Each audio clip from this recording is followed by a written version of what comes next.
Chapter 23 to 25। अगर आप सबको मेरा ये स्टोरी पसंद आ रहा हो तो अपने भर कर लाइक, कमेंट और शेयर कर दे। इसके साथ साथ मेरे चैनल MS नॉवल स्टोरी को सब्सक्राइब जरूर करें। विक्रम उसे घूरकर देख रहा था। वो यक्षांश को इतने एलिगेंट तरीके से ब्रेकफास्ट करते देख हैरान था। वह अपने मन ही मन बोला, ये दो कौड़ी का इंसान जिसे कल तक ढंग से खाने के लिए मेहनत भी नहीं कर पाता था, वह आज इतने एलिगेंट तरीके से कैसे ब्रेकफास्ट कर सकता है? क्या ये वही है या फिर उसके भेष में कोई और है? विक्रम को बहुत हैरानी हो रही थी। तभी यक्षांश, जो कि ब्रेकफास्ट करने में बिजी था, उसे खुद पर किसी की निगाहें महसूस हुई तो वो अपने नज़रों को ऊपर करके देखता है और विक्रम को खुद की तरफ लगातार देखते हुए देख उसके होठों पर एक तिरछी स्माइल आ गई, जैसे मानो यक्षांश विक्रम के मन की बातों को समझ गया हो। तो विक्रम गुस्से उसे घूरने लगा। उसी समय पीछे से एक लड़की की आवाज आई, हेलो एवरीवन। इस आवाज की सुनते ही सबकी नजरें उस लड़की पर चली गई, पर कोई था जिसने एक बार भी अपने नजरों के ऊपर उठकर सामने की तरफ नहीं देखा, जैसे मानो उसे इस लड़की में कोई इंटरेस्ट ना हो। सामने से मिताली बड़े ही स्टाइल में चलते हुए सबके पास आई। विक्रम मिताली को देख मुस्कुराने लगा और तुरंत उठकर उसके पास जाकर उसे गले लगा लिया। मिताली भी कसकर विक्रम से गले लग गई, पर तिरछी निगाहों से वह यक्षांश को देख रही थी, जो कि अभी भी आराम से ब्रेकफास्ट कर रहा था। वो मिताली की तरफ देखना भी जरूरी नहीं समझा रहा। तभी मिताली विक्रम से अलग हुई और फिर अनामिका रावत के पास जाकर उनके पैर छूते हुए बोली, गुड मॉर्निंग दादी। अनामिका रावत अजीब सा मुंह बनाती है और धीरे से बोली, गुड मॉर्निंग। अनामिका रावत को इस तरह से मुंह बनाते देख मिताली समझ गई कि अभी वह बिल्कुल भी उसके आने से खुश नहीं है। वह अपने मन में मन बोली, बुढ़िया तुझे तो मैं बाद में ठीक करूंगी। एक बार मैं इस घर में बहू बनकर आ जाऊं, फिर सबसे पहले मैं तुझे ही धक्के मारकर यहाँ से निकालूंगी।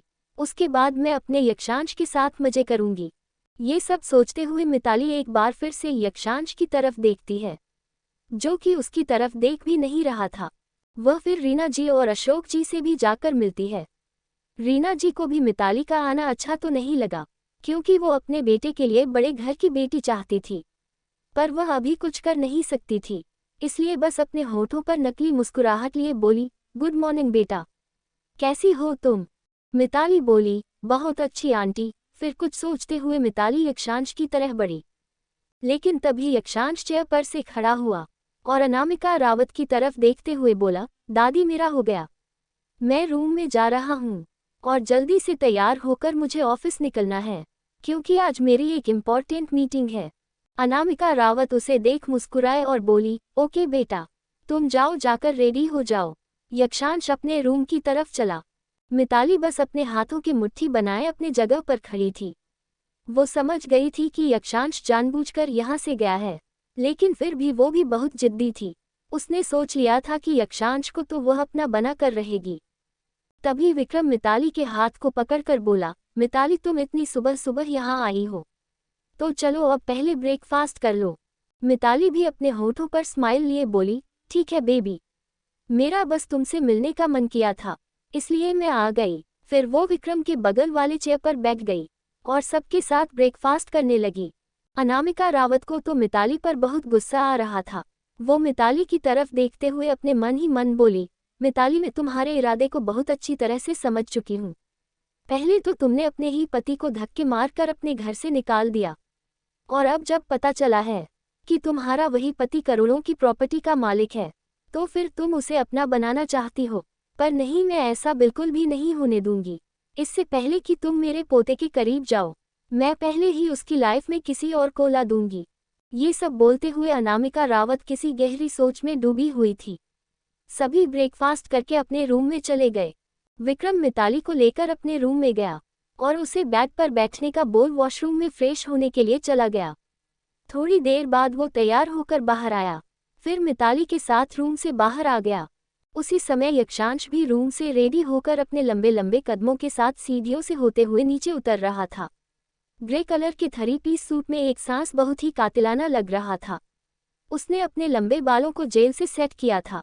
उसका अट्रैक्टिव फेस मिताली को उसके तरफ झुकने के लिए मजबूर कर रहा था। मिताली यक्षांश को देख एक आह भरते हुए मन ही मन बोली, baby you are looking so sexy.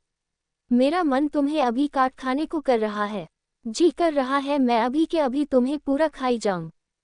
लेकिन यक्षांश ने तो मिताली की तरफ देखा भी नहीं। वह नीचे आया और अनामिका रावत के पास आकर बोला, ओके दादी मैं चलता हूँ। इतना कर वो तुरंत तेज कदमों के साथ बंगलों से बाहर आ गया। वहीं मिताली भी विक्रम के साथ जल्दी जल्दी चलकर आगे बढ़ रही थी। वह यही चाह रही थी कि वो जल्दी से यक्षांश के पास जाए और उसके साथ ही कार में बैठकर वो भी ऑफिस जाए। वो जल्दी से आगे बढ़ी, पर जब तक वह बाहर पहुंची तब तक यक्षांश अपने कार में बैठकर वहां से निकल गया था। मिताली बस गुस्से से अपने हाथ मलती रह गई और अपने दांत पीसते हुए धीरे से बड़बड़ाए, कब तक यक्षांश, कब तक तुम मुझसे दूर भागोगे? आना तो तुम्हें मेरे पास ही है, चाहे किसी भी हाल में तुम्हें तो मेरा होना ही होगा। ये सब बोलते हुए मिताली की आंखों में अलग ही जुनून और पागलपन दिखाई दे रहा था। उसी समय विक्रम भी वहां आया और बोला, चलो मिताली। मिताली बस अपनी गर्दन हिला देती है और फिर विक्रम के साथ कार में बैठकर ऑफिस के लिए निकल गई। करीब 20 मिनट बाद रावत इंडस्ट्रीज के सामने यक्षांश का ड्राइवर जल्दी से कार से बाहर आया और कार का डोर ओपन किया। यक्षांश बड़े स्टाइल से कार से बाहर निकला। तभी पीछे वाले कार में से बॉडीगार्ड्स बाहर आए और यक्षांश को प्रोटेक्ट करते हुए ऑफिस के अंदर ले गए। जैसे ही यक्षांश ऑफिस के अंदर गया, वहां काम कर रही लड़कियां तो बस उसे देखा है भरने लगी, पर किसी की हिम्मत नहीं थी कि कोई एक दूसरे से बातें भी कर सके। यक्षांश का ऑरा इतना खतरनाक था कि उसे देखते ही सारे अपने काम में बिजी हो गए। यक्षांश तेज कदमों के साथ चलते हुए लिफ्ट की तरफ गया और लिफ्ट में एंटर कर 10th फ्लोर का बटन प्रेस कर देता है। कुछ देर में लिफ्ट उसके फ्लोर पर आकर रुका। यक्षांश लिफ्ट से बाहर आया और तेज कदमों के साथ अपने केबिन में चला गया। वहीं उसके पीछे पीछे उसके बॉडीगार्ड भी आ रहे थे। जैसे ही यक्षांश केबिन में गया, सारे बॉडीगार्ड केबिन के बाहर खड़े हो गए, तो कुछ बॉडीगार्ड नीचे ही रुक गए थे। यक्षांश अपने केबिन में चेयर पर पीछे की तरफ सिर टिकाए हुए आंखें बंद कर बैठा हुआ था। अभी उसके चेहरे के भाव कुछ ठीक नहीं। मिताली को सुबह सुबह ही वहां देखकर उसे बहुत तेज गुस्सा आ रहा था। तभी उसकी आंखों के सामने आरजू का मासूम और खूबसूरत चेहरा आ गया, जिसे देख उसके होठों पर स्माइल आ गई। उसी समय केबिन के डोर पर नॉक हुआ। यक्षांश अपनी ठंडी आवाज में बोला, कमिंग। डोर ओपन कर यक्षांश का असिस्टेंट अंदर आया और उसके की तरफ देखते हुए बोला, सर मीटिंग का टाइम हो गया है, कॉन्फ्रेंस हॉल में इन्वेस्टर्स आ गए हैं। यक्षांश तुरंत अपनी आंखें खोलकर चेयर पर ढंग से बैठ गया। फिर वह वहीं पास में रखे अपने लैपटॉप को की तरफ देख असिस्टेंट कुछ इशारा करता है, जिसे समझकर असिस्टेंट ने लैपटॉप को उठाया। फिर यक्षांश चेयर पर से उठा और केबिन से बाहर आ गया। यक्षांश के पीछे पीछे उसका असिस्टेंट भी केबिन से बाहर आया। कुछ ही देर में वो कॉन्फ्रेंस रूम में बैठा हुआ था और मीटिंग स्टार्ट हो गया था। यक्षांश अपनी गहरी निगाहों से सामने प्रोजेक्टर की तरफ देखे जा रहा था और एक एक चीजों को बड़ी ही बारीकी से ऑब्जर्वर कर रहा था। वहीं एक साइड विक्रम भी बैठा हुआ था और वो भी बड़े ही गौर से उस प्रोजेक्ट की तरफ देखे जा रहा था। आज भी यक्षांश ने मिताली को मीटिंग में बैठने की परमिशन नहीं दी थी। कुछ देर बाद मीटिंग खत्म हुई और यक्षांश अपने सामने बैठे इन्वेस्टर्स की तरफ देखकर बोला, very nice project, I am really impressed, मैं रेडी हूँ, आप हमारे साथ काम कर सकते हैं। इतना कहते हुए यक्षांश हल्का मुस्कुराया। तभी सामने बैठा इन्वेस्टर अपने हाथ आगे बढ़ते हुए बोला, मुझे भी आपके साथ काम करके बहुत अच्छा लगेगा मिस्टर रावत। यक्षांश ने एक नज़र उस इन्वेस्टर के हाथ की तरफ देखा और फिर खुद के हाथों की तरफ। उसके बाद वो अपने एक हाथ को आगे बढ़ाकर उस इन्वेस्टर से हाथ मिला लेता है। कुछ देर बाद वापस से यक्षांश अपने केबिन में बैठा हुआ था और लैपटॉप पर बड़े ही स्पीड में अपनी उंगलियों को चल रहा था। अभी वो पूरी तरह से कंसंट्रेट होकर काम में लगा हुआ था। तभी उसके फ़ोन पर नोटिफिकेशन आया। यक्षांश ने पहले उसे इग्नोर कर दिया, पर एक के बाद एक नोटिफिकेशन उसके फ़ोन पर आने लगे। यक्षांश तिरछी निगाहों से अपने फ़ोन की तरफ देखता है और फिर थोड़ा रुककर फ़ोन को उठाया और उसे ओपन करके चेक करने लगा। उस पर आए नोटिफिकेशन को देख यक्षांश की आंखें सर्द हो गई और उसका चेहरा गुस्से से तमतमा उठा। वो अपने दांत पीसते हुए बोला, किसकी इतनी हिम्मत हुई मुझसे इस तरह से पंगा लेने की? जो कोई भी है वो यक्षांश रावत से बचने वाला नहीं। यक्षांश अभी गुस्से से कांप रहा था। उसने एकदम से फ़ोन उठाया और एक नंबर डायल किया। कुछ रिंग जाते ही दूसरी तरफ से कॉल पिक हुआ। यक्षांश अपनी भारी आवाज में बोला, कहाँ है तू अभी? और आरजू कहाँ है? दूसरी तरफ कोई और नहीं, अभिनव था। यक्षांश की बात सुन वो चौंक गया। अभिनव तुरंत मुंह बनाकर बोला, अरे यार, मैं ऑफिस में रहूंगा और कहाँ रहूंगा? और तू ऐसे अचानक से स्लीपिंग ब्यूटी के बारे में क्यों पूछ रहा है? यक्षांश गुस्से में अपने सर्द आवाज में बोला, मैंने तुझसे जो पूछा है उसका जवाब दे। आरजू कहाँ है अभी? अभिनव मुंह बनाकर बोला, कहाँ होगी, अपार्टमेंट में, और कहाँ रहेगी? लेकिन यक्षांश बोला, नहीं, वो अपार्टमेंट में नहीं है, वो अभी कहीं बाहर गई है। इतना कहते हुए यक्षांश लैपटॉप को बंद कर चेयर पर से उठा और तेज कदमों के साथ केबिन से बाहर आ गया। वहीं अभिनव ने जब ये सुना तो वो भी चौंक गया। यक्षांश तुरंत बोला, मुझे बाहर मिल, मैं नीचे आ रहा हूँ। इतना कहते हुए यक्षांश ने कॉल कट किया और लिफ्ट के अंदर चला गया। वहीं कोई था जो छिपकर सब कुछ देख रहा था और यक्षांश को इस तरह से जाते देख उसके होठों पर एक कुटिल मुस्कान आ गई। यक्षांश के फोन पर आरजू के कुछ फोटोज आए थे, कुछ फोटोज जिसमें वह दोनों साथ में थे, तो कुछ में आरजू का घर से बाहर निकलते समय का फोटो था। ये सब देखकर यक्षांश के चेहरे पर डर के भाव आ गए थे। उसे अब आरजू के लिए चिंता हो रही थी। वो लिफ्ट से नीचे आया। इस बीच वो लिफ्ट अपने फोन पर आए फोटोज को ही देख रहा था। वो जब नीचे आया तो अभिनव पहले से उसका वेट कर रहा था। दोनों ही तेज कदमों के साथ ऑफिस से बाहर आए और कार में बैठकर अपार्टमेंट के लिए निकल गए। यक्षांश ने ड्राइवर को अपने साथ नहीं लिया, वो खुद ही ड्राइव कर रहा था। अभिनव यक्षांश को समझाते हुए बोला, तुझे सब कैसे पता चला? और ऐसा भी तो हो सकता है कि कोई हमें फ्रेम कर रहा हूँ, बेवकूफ़ बनाने के लिए सब कर रहा है। ऐसा नहीं हो सकता, पर कोई तो है जिसे हमारे बारे में पता चल चुका है, जिसे ये पता चल चुका है कि हमारे साथ एक लड़की भी रहती है। यक्षांश कुछ सोचते हुए पूछा, आरजू के फैमिली के बारे में कुछ पता चला? उसकी इन्फॉर्मेशन निकाला तो? यक्षांश के पूछने पर अभिनव तुरंत बोला, हाँ, उसके मॉम डैड बचपन में ही मर चुके हैं और वो अपने चाचा चाची के साथ रहती थी। पर उसके चाचा चाची बड़े ही बुरे थे। उन सब ने पैसों के लालच में उसे बेच दिया था और जबरदस्ती उसकी शादी किसी गुंडे से करा रहे थे। बड़ी मुश्किल से आरजू वहां से भागकर यहाँ आई थी। उस दिन वो शादी के जोड़े में थी, उस दिन ही उसकी शादी थी। ये सब सुन यक्षांश ने कोई रिएक्ट नहीं किया और कार की स्पीड को तेजी से बढ़ा दिया, क्योंकि कहीं ना कहीं उसे शक था कि कुछ तो गड़बड़ हुआ है आरजू के साथ। कुछ देर बाद उसकी कार उसके अपार्टमेंट के सामने आकर रुकी। वो तुरंत कार से बाहर आया और दोनों ही तेज कदमों के साथ चलते हुए अपार्टमेंट की तरफ बढ़ गए। वो दोनों तेजी से अंदर गए। वो दोनों अंदर जाकर अपार्टमेंट में चारों तरफ देखते हैं, पर उन्हें आरजू कहीं नहीं दिखी। यक्षांश तुरंत बाहर आया और बाहर खड़े गार्ड की तरफ देखते हुए उससे पूछा, जो यहाँ पर मैडम रहती है, वो कहाँ है? वो गार्ड तुरंत बोला, सर, मैं तो यहाँ नहीं था और मुझे नहीं पता कि मैडम कहाँ गई। उस गार्ड की बात सुन यक्षांश गुस्से से बोला, तुम लोगों ने ऐसे कैसे उसे जाने दिया? आखिर तुम लोगों को यहाँ क्यों रखा गया है? तुम सबको पता है ना, उसे इस तरह से अकेले नहीं जाने देना है। कम से कम मुझे तो एक बार इन्फॉर्म कर लेते, या फिर अभिनव को ही। उस गार्ड ने यक्षांश की बात सुन डर से अपनी नज़रों को नीचे झुका दिया। उसकी हिम्मत नहीं थी कि वह कुछ बोल सके, क्योंकि यक्षांश इस वक्त बहुत गुस्से में था। तभी अभिनव यक्षांश को समझाते हुए बोला, यार तू शांत हो जा, तू रुक 1 मिनट, मैं अभी स्लीपिंग ब्यूटी को कॉल करता हूँ। फिर अभिनव कुछ सोचते हुए बोला, अरे यार, मैं उसे कॉल कैसे करूँ? मैंने तो उसे फ़ोन भी नहीं दिया। तभी यक्षांश ने अपना फ़ोन निकाला और एक नंबर डायल किया। अभिनव ने तुरंत यक्षांश से पूछा, अब तू किसे कॉल कर रहा है? यक्षांश बिना अभिनव की तरफ देखे बोला, आरजू को। कोट। ये सुनते ही अभिनव की आंखें हैरानी से बड़ी हो गई और उसके मुंह से निकला, तू स्लीपिंग ब्यूटी को कॉल कर रहा है? और किसके फ़ोन पर? यक्षांश एक बार फिर से उसे बिना देखे बोला, मैं जब कॉल कर रहा हूँ तो उसी के फ़ोन पर करूँगा ना। अब तो अभिनव और भी ज़्यादा हैरान हो गया और उसका मुंह खुला का खुला रहेगा। वो हैरानी से बोला, इसका मतलब तूने स्लीपिंग ब्यूटी को फ़ोन दिया है?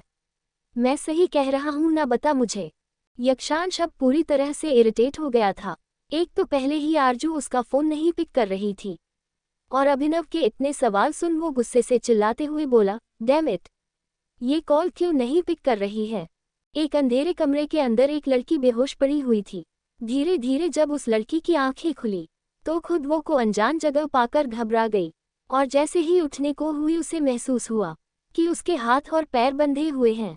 इसलिए वो छटपटाने लगी और खुद को छुड़ाने की कोशिश करने लगी, लेकिन उसके हाथ इतनी मजबूती से बंधे थे कि वो लड़की चाहकर भी खुद को छुड़ा नहीं पा रही थी और छटपटा रही थी, लेकिन उसके छटपटाना से भी कुछ नहीं हुआ।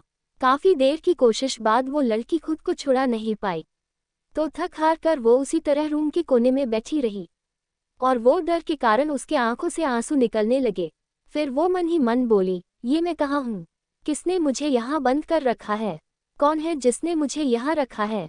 हे भगवान जी, मुझे बचा लीजिए, प्लीज कोई है यहाँ। पर अफसोस कि उस वक्त कोई भी उसकी हेल्प नहीं कर सकता था। डर के कारण उस लड़की की आंखों से आंसू बहने लगे। वो समझ नहीं पा रही थी कि अभी वो कैसे खुद को बचाएं। करीब 20 मिनट बाद उस रूम का डोर ओपन हुआ।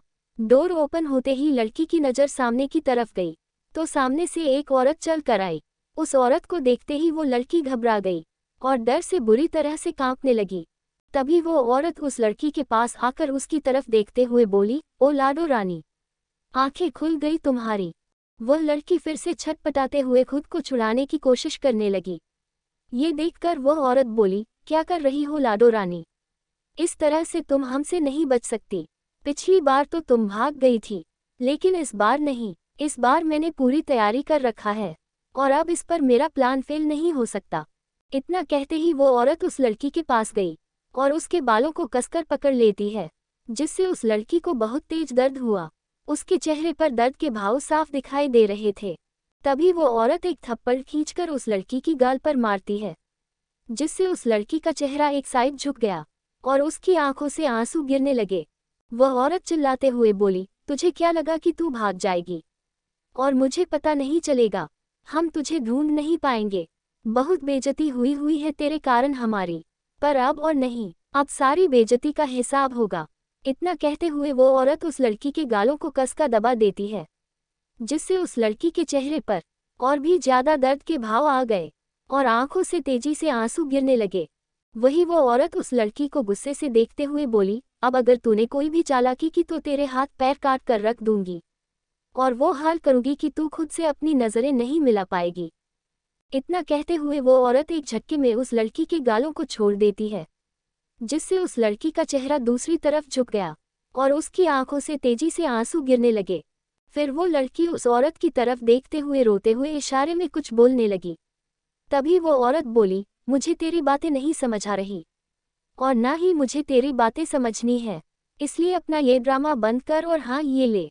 इतना कहते हुए उस औरत ने वहीं पास में रखे एक पैकेट को उठाया और उस लड़की की तरह बढ़ाते हुए बोली, ये ले, जल्दी से पहनकर रेडी हो जा। पर उस लड़की के हाथ पर रस्सी बंधा हुआ था, वह छटपटा रही थी। ये देखकर वह औरत बोली, तेरे हाथ पैर बंधे हुए हैं तो तू कैसे कपड़े पहनेगी? एक सेकंड रुक जा। इतना कहते हुए वह औरत उस लड़की के हाथ और पैर को खोल देती है। जैसे ही उसके हाथ पैर खुले उस लड़की को बहुत रिलैक्स फील हुआ।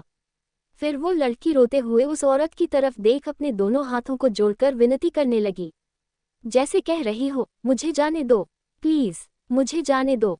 तभी वो औरत गुस्से से बोली, ऐसे कैसे जाने दूं? तुझे इतने अच्छे खासे दाम में बेचा है, तो वैसे भी पहले तुमने हमारा बहुत घाटा कर दिया है, पर इस बार जो आदमी मिला है वो पहले से मस्त है। उसने हमें काफ़ी अच्छे पैसे दिए हैं, उतने की जितने तेरे बनते नहीं हैं, लेकिन फिर भी उस आदमी ने मुझे उतने ही पैसे दिए हैं। तो अब जल्दी से इन कपड़ों को पहनकर रेडी हो जा, आज तेरी शादी है और इस बार मैं कोई ड्रामा नहीं देखना चाहती। इतना औरत गुस्से में वहां से चली गई।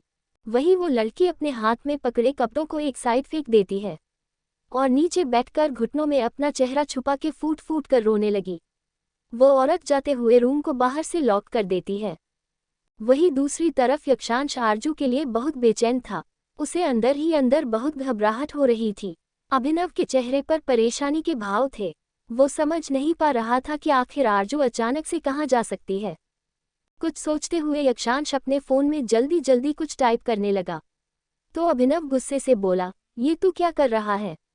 यहाँ हम उसके लिए इतना परेशान हैं और तू किसी को मैसेज कर रहा है। यार कभी तो तू दिमाग से काम ले लिया कर, हर वक्त उल्टा सीधा काम करता रहता है। अभिनव की बात सुनकर यक्षांश ने पहले तो उसने उसे पूरी तरह से इग्नोर कर दिया, लेकिन अभिनव के ऐसे बार बार बोलने पर यक्षांश इरिटेट हो गया और वो उसकी तरफ जलती हुई निगाहों से घूर कर देखता है। तो अभिनव घबरा गया और अपनी नज़र चुराते हुए बोला, अरे वो तो मैं इसलिए बोल रहा था क्योंकि मुझे स्लीपिंग ब्यूटी की चिंता हो रही थी ना, इसलिए। यक्षांश उसे घूर कर देखते हुए बोला, अब तू मुझे ज्ञान देगा? तू ही बता दे कैसे ढूंढेगा। नहीं, अब मुझे बता तू कैसे ढूंढेगा स्लीपिंग ब्यूटी को। अब अभिनव चुप हो गया और कुछ नहीं बोला। यक्षांश एक बार फिर से अपने फोन में कुछ बड़ी तेजी से टाइप करने लगा। अभिनव कुछ सेकंड बाद यक्षांश की तरफ देखते हुए बोला, यार मुझे सच में बहुत चिंता हो रही है और मुझे समझ में भी नहीं आ रहा है कि मैं कैसे स्लीपिंग ब्यूटी को ढूंढूं। यक्षांश उसी तरह काम करते हुए बोला, हाँ तो तू ढूंढना अपनी स्लीपिंग ब्यूटी को। मुझे क्यों बोल रहे हो, वो तो तेरी स्लीपिंग ब्यूटी है ना। अभिनव ने जब ये सुना तो हैरानी से उसका मुंह खुला का खुला रह गया। वो अपनी आंखें बड़ी किए यक्षांश की तरफ देखकर बोला, क्या?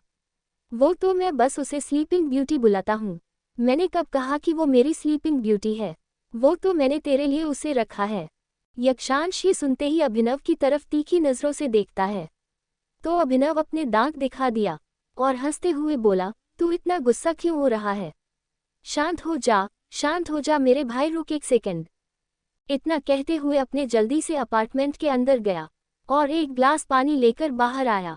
फिर यक्षांश की तरफ बढ़ाते हुए बोला, ये ले, पहले तो ठंडा पानी पी ले, तुझे रिलैक्स फील होगा। यक्षांश उसे घूरते हुए देखता है और उसे पूरी तरह इग्नोर कर दूसरे साइड जाकर वापस से फोन में कुछ टाइप करने लगा। अभिनव अपने हाथ में पकड़े पानी के ग्लास की तरफ देखता तो कभी यक्षांश की तरफ, फिर कुछ सोचते हुए वह खुद ही अपने कंधे उचकाते हुए बोला, इसे नहीं पीना तो कोई बात नहीं, मैं पी लेता हूँ। इतना कहते ही वह एक ही सांस में पानी पी लेता है और फिर गहरी सांस लेते हुए बोला, अब जाकर राहत मिली, बहुत तेज प्यास लगी थी। फिर खुद सोचते हुए खुद में ही बड़बड़ाया, ना जाने स्लीपिंग ब्यूटी कहाँ होगी और मैं यहाँ आराम से पानी पी रहा हूँ, बेचारी को पानी भी मिला होगा कि नहीं, और एक ये है जो फोन में पड़ा हुआ है। अभी अभिनव अपने में बड़बड़ा ही रहा था, तभी यक्षांश उसके पास आया और बोला, चल मेरे साथ। अभिनव के हाथ में पकड़े ग्लास को यक्षांश वहीं खड़े गार्ड की तरफ बढ़ा देता है और फिर उसका हाथ पकड़ते हुए बोला, चुपचाप तू चल मेरे साथ। इतना कहते हुए वह अभिनव को लगभग घसीटते हुए अपने साथ कार के पास लेकर आया और फिर कार में बैठकर दोनों ही वहां से आगे बढ़ गए। वही वो लड़की अभी भी रोए जा रही थी। तभी वो औरत वहां आई और उस लड़की की तरफ देखकर गुस्से से बोली, मैंने तुझसे कहा था ना कि तू जल्दी से इन कपड़ों को पहनकर रेडी हो जा, पर नहीं, तू तो अभी भी इसी तरह बैठी हुई है, चल जल्दी उठ और तैयार हो।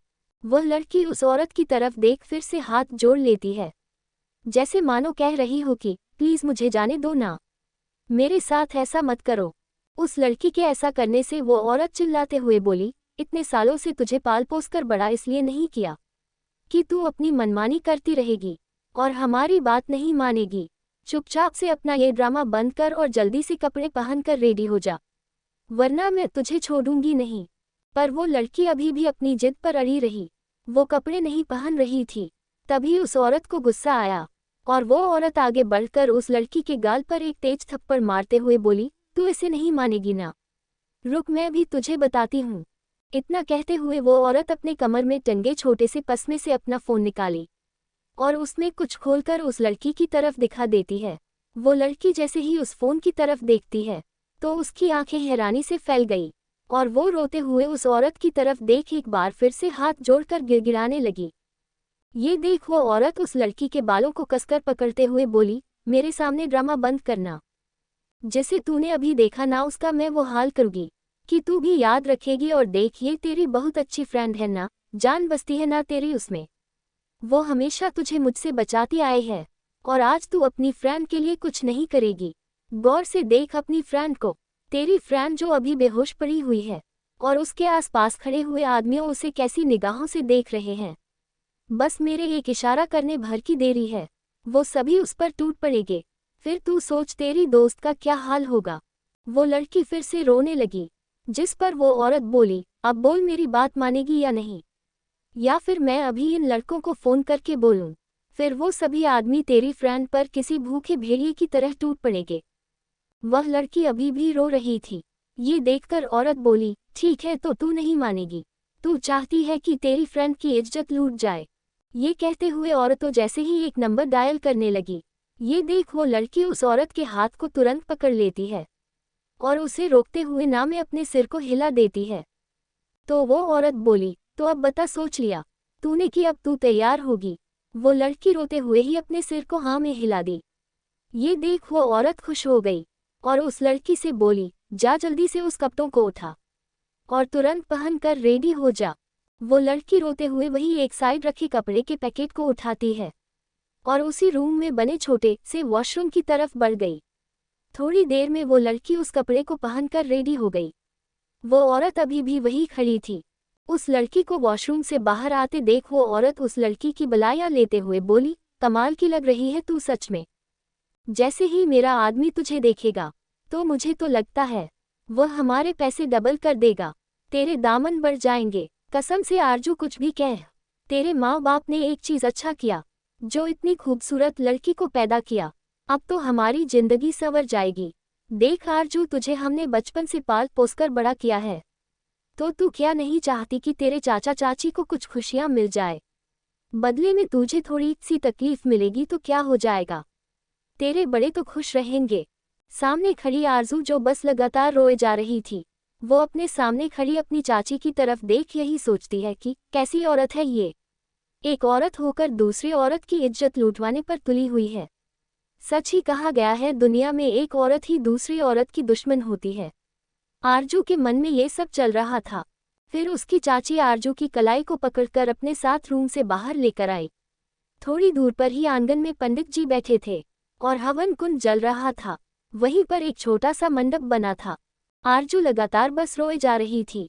वो रोते हुए सामने की तरफ देखती है तो उसके दिल की धड़कनें बढ़ गई और उसके आंसू और भी तेजी से गिरने लगे। मंडप में एक अधेड़ उम्र का आदमी बैठा हुआ था। जैसे ही वो आदमी आरजू को देखता है तो उस आदमी की आंखों में हैवानियत झलकने लगी और उसके होठों पर एक गंदी स्माइल आ गई। वो आरजू की तरह देखते हुए बोला, वाह वाह, क्या बात है, कमाल की लड़की मिली है, आज तो रातें रंगीन हो जाएंगी मेरी। ये बोलते हुए वो आदमी अपने सीने पर हाथ फेरने लगा। वहीं आरजू की चाची उसे ले जाकर मंडप में बैठे उस अंधेड़ उम्र के आदमी के पास बैठा देती है। आरजू अभी भी रो रही थी। तब तक उस आदमी ने आरजू की कमर को कसकर पकड़ लिया, जिससे आरजू और भी बुरी तरह से रोने लगी। उसे अपने कमर में बहुत दर्द हो रहा था। वो खुद को छुड़ाने की कोशिश करने लगी। तभी वो आदमी बोला, ज्यादा नौटंकी मत कर, अभी तो सिर्फ तेरी कमर पकड़ी है तो तेरा ये हाल है, सोच जब शादी के बाद तुझे बिस्तर पर रो दूंगा तब तेरा क्या हाल होगा। आरजू अभी भी रोते हुए खुद को उस आदमी की पकड़ से छुड़ाने की कोशिश कर रही थी। तभी वो आदमी पंडित जी की तरफ देखते हुए चिल्लाकर बोला, ए पंडित, जल्दी से शादी के मंत्र पढ़ना शुरू कर। पंडित भी डर के कारण जल्दी जल्दी शादी के मंत्र पढ़ने लगा, क्योंकि उसे अच्छे से पता था कि सामने बैठा आदमी उसे बात ना मानने पर जान से मार देगा। ये सब सोचकर पंडित जी जल्दी जल्दी शादी के मंत्र उच्चारण करने लगा। वही आरजू जैसे जैसे ये सब कुछ देख रही थी उसका दिल बैठा जा रहा था। उसकी आंखों के आंसू तो आज रुक ही नहीं रहे थे। उसकी आंखों के सामने बार बार यक्षांश का ही चेहरा आ रहा था। वो यही सोच रही थी कि क्या वो अब कभी भी यक्षांश से नहीं मिल पाएगी, और वो भगवान से ये मना रही थी कि भगवान कोई चमत्कार हो जाए और फिर एक ही पल में वह इस शादी से बच जाए। तभी पंडित जी मंत्र उच्चारण करते हुए बोले, जजमान आप दोनों शादी के फेरे के लिए खड़े हो जाए। ये सुनकर आरजू की आंखों से और भी तेजी से आंसू गिरने लगी और वो रोते हुए सामने में देखने लगती है। वही वो आदमी तुरंत खड़ा हो गया और आरजू की तरफ देखकर बोला, चलो जल्दी, मेरे पास ज्यादा टाइम नहीं है, मैं अब और खुद को कंट्रोल नहीं कर पाऊंगा, क्योंकि तुझे इस तरह से देखकर मेरे अंदर की आग बढ़ती जा रही है। अब जल्द से जल्द मुझे अपने अंदर की आग को बुझानी है। आरजू अभी भी नीचे से नहीं उठती, वो बैठे बस रोए जा रही थी। तभी ये देखकर उस आदमी को बहुत तेज गुस्सा आया और वो एकदम से आरजू की कलाई को कसकर पकड़ते हुए उसे खड़ा कर देता है। आरजू लड़खड़ा कर गिरती उससे पहले ही उस आदमी ने उसे कसकर पकड़ लिया और उसे अपने साथ खींचते हुए अग्नि के सामने फेरे लेने लगा। वही आरजू से अब और ये सब बर्दाश्त नहीं हुआ। और वो बेहोश हो गई। वो आदमी ये देख आरजू को बेहोशी में ही लेकर फेरे लेने लगा। तभी पंडित जी उस आदमी की तरफ देखते हुए बोले, जजमान आप इस तरह से बेहोशी की हालत में इस कन्या के साथ फेरे नहीं ले सकते, क्योंकि ये फेरे मान्य नहीं होंगे। वो आदमी गुस्से से बोला, मैं कुछ नहीं जानता, कुछ भी कर पर आज ये शादी तो हर हाल में होकर रहेगी। इतना करते हुए आरजू को लेकर फेरे लेने लगा। तभी पंडित जी बोले, जजमान ये गलत है, ये एक तरह से पाप है और आप पाप कर रहे हैं। तभी उस आदमी ने गुस्से में अपने पॉकेट से गन निकाला और पंडित के सिर पर रखते हुए बोला, तू मुझे गलत सही बताएगा? हाँ तू मुझे बताएगा। चल बहुत हो गए फेरे, अब जल्दी से ये बता कि मुझे आगे क्या करना है। इतना कहते हुए वो आदमी आरजू को लेकर बैठ गया। आरजू बेहोशी की हालत में झूल रही थी। तब तक वो आदमी पंडित जी की तरफ देखते हुए बोला, बता जल्दी क्या करना है मुझे। पंडित अब बुरी तरह से डर चुका था। वह डर से कांपते हुए बोला, हाँ हाँ बताता हूँ। जजमान अब आप वधू की मांग में सिंदूर भर दीजिए। इतना कहते हुए पंडित जी वही रखे एक थाल को उस आदमी की तरफ बढ़ा देते हैं, जिसमें सिंदूर और मंगलसूत्र रखे हुए थे। उस आदमी ने खुश होकर जल्दी से सिंदूर उठाया और जैसे ही आरजू के मांग भरने वाला था कि उसी समय चारों तरफ वहां की लाइट चली गई और चारों तरफ अंधेरा फैल गया। ये देख वो आदमी चिल्लाते हुए बोला, क्या है ये सब? ये अचानक से अंधेरा कहाँ से हो गया? वही सामने खड़ी आरजू की चाची भी बोली, रुकिए अभी हम देखते हैं, लगता है जनरेटर बंद हो गया है। वही मंडप में बैठा हुए उस आदमी को बहुत तेज गुस्सा आ रहा था। फिर कुछ सोचते हुए उस आदमी ने अपने हाथ में पकड़े सिंदूर को बिना देरी किए उसी तरह अंधेरे में ही आरजू की मांग भर दिया। अचानक ही वहां एकदम से लाइट आ गई। वो आदमी खुश होते बोला, मैंने तो मांग में सिंदूर भर दिया है, बता पंडित आगे क्या करना है। लेकिन पंडित आगे कुछ बोले ही नहीं पाए। पंडित को ऐसे चुप देख वो आदमी चिल्लाते हुए बोला, मैंने तुझसे कुछ कहा, बता पंडित अब क्या करना है। पर इस बार भी पंडित कुछ बोल नहीं पाया। वही आरजू की चाची भी वहां आ गई थी और वो भी सामने का नजारा देख चौंक गई। वही वो आदमी जब देखता है कि पंडित कुछ बोल नहीं रहा था, तो वो आदमी पंडित की नजरों का पीछा किया और जैसे ही अपने बगल में देखा तो उसकी भी आंखें हैरानी से फटी की फटी रह गई। आखिर ऐसा क्या देख लिया उस आदमी ने? क्या आरजू की शादी उस आदमी से हो गई? अब क्या करेगा आगे यक्षांश? जानने के लिए सुनते रहे मिस्टीरियस बिलियनेयर हस्बैंड। अगर आप सबको मेरा ये स्टोरी पसंद आ रहा हो तो अपने भर कर लाइक कमेंट और शेयर कर दे। इसके साथ साथ मेरे चैनल MS नॉवल स्टोरी को सब्सक्राइब जरूर करें।